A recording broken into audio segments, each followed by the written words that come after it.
Okay, so welcome back. We discussed some of the problems facing France, and now how are they going to solve them? So, Louis the 16th calls together something called the Meeting of the Estates General. And so keep track of the dates. It'll help you see kind of how fast things kind of spin out of control here. So this is May of 1789, and this hasn't been done in, I don't know, 100 years, 200 years. So it's always there, but obviously it's, the monarchs in France are trying to be absolute. It's a rare occasion when they call this. So remember, in France they had the three estates. So the first estate, the nobility, the second estate, excuse me, the first estate, the church, the second estate, the nobility, the third estate, everybody else. So representatives from all the three estates come to this meeting, and you can see them all here, and they're meeting at the Palace of Versailles. And it starts to kind of break apart because there's a question of how are they going to vote. So before they even solve any issues, how are they going to vote? And so typically each estate gets one vote. And so you can imagine if you're the third estate, this is not going to go well for you because the first and second estate will always block you out, which is what has happened for all these many years.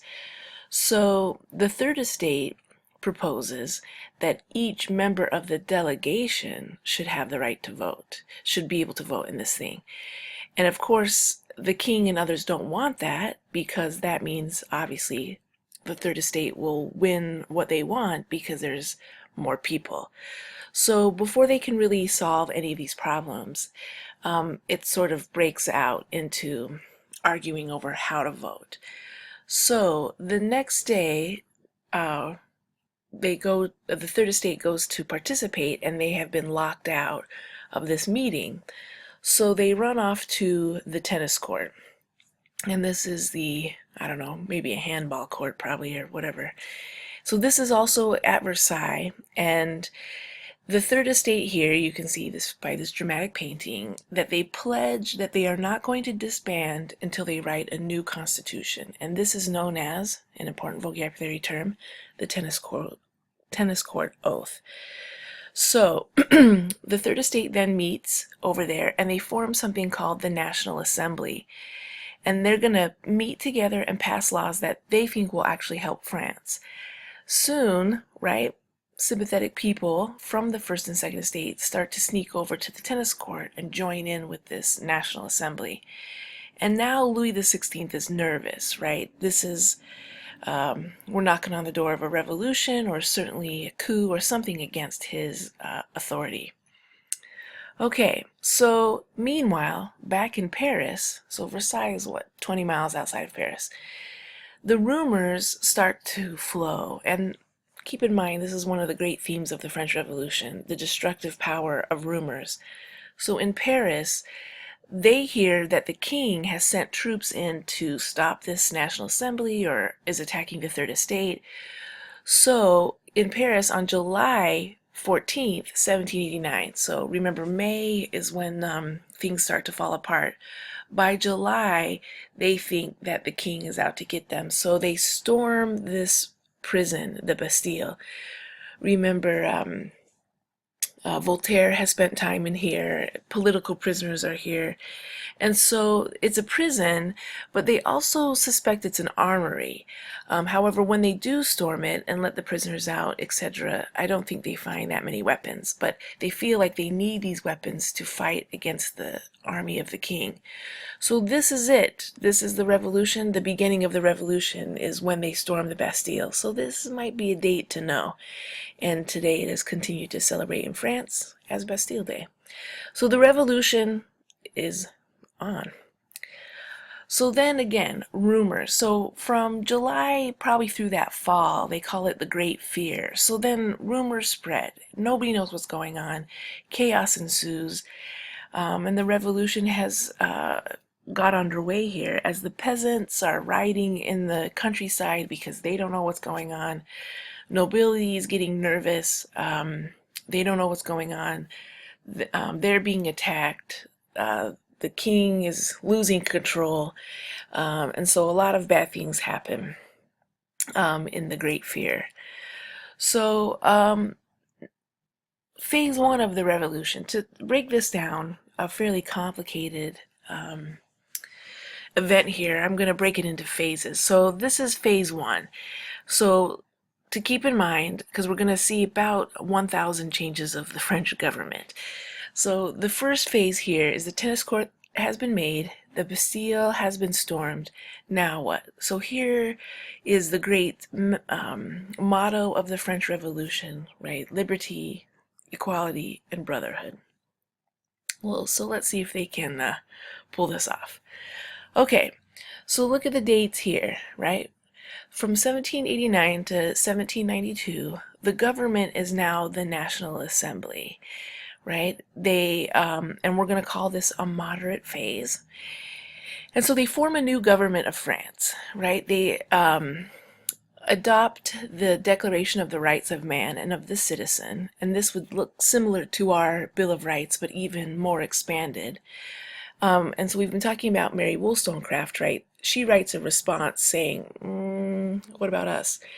A French woman here, I won't butcher her name, she also says, hey fellas, what about us? And so women call to expand the rights to rights of women and of the citizen, but that's going to be too radical. So they decide to take control of the Catholic Church, right? And this is going to be going to cause them some trouble, right? But they're desperate.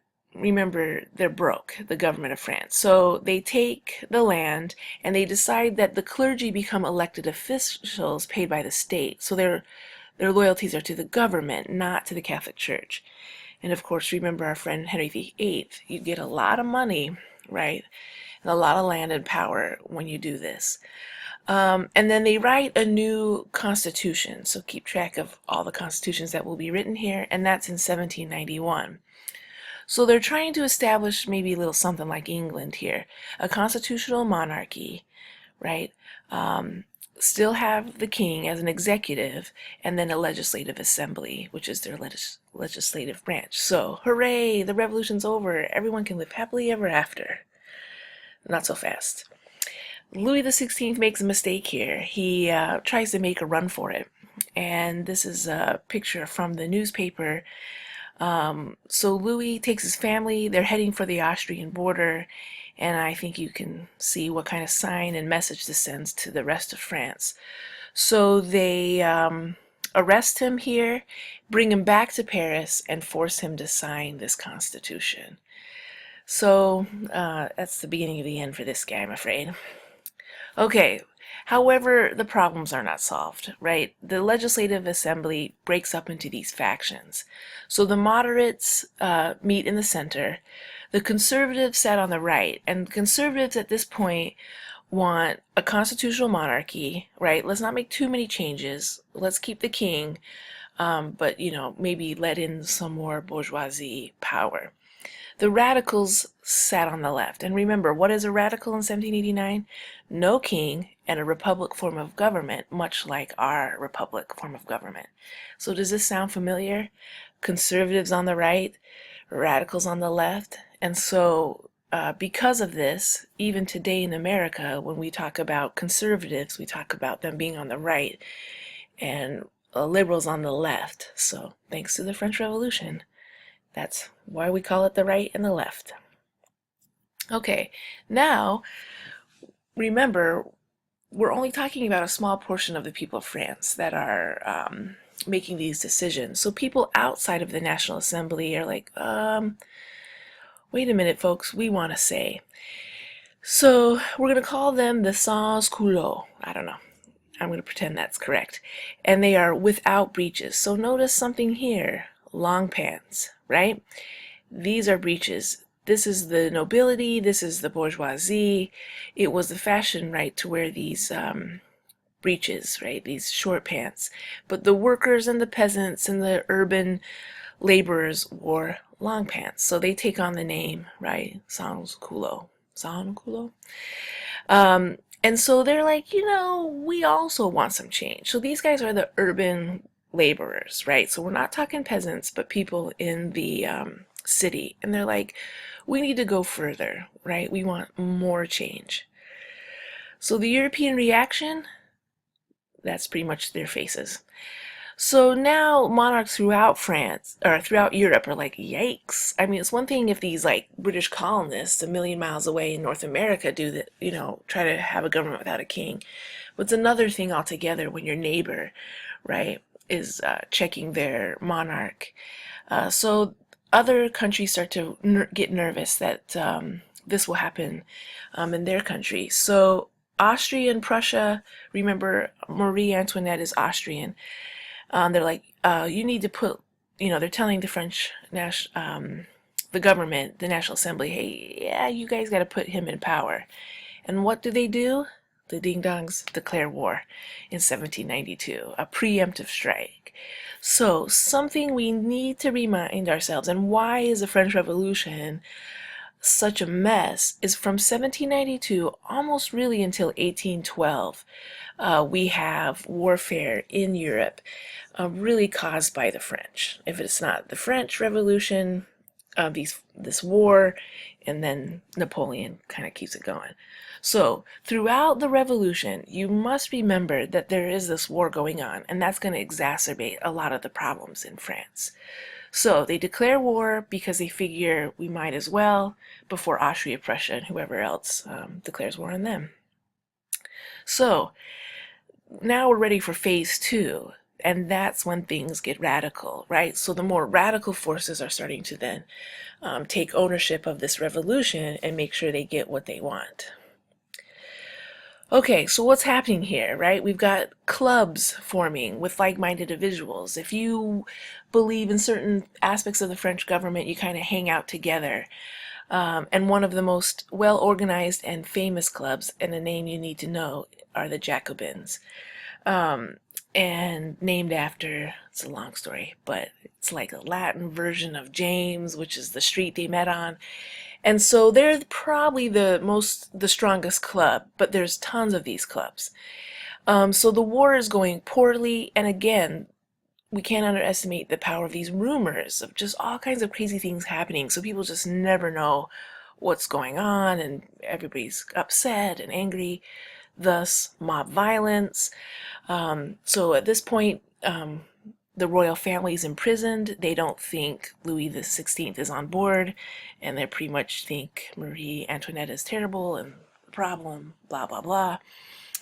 So all of this leads to a new form of government, and that is called the National Convention. And it's really kind of influenced by the Jacobins, who are Republicans, right? They're like, we don't want a king. So they set aside the National or Legislative Assembly.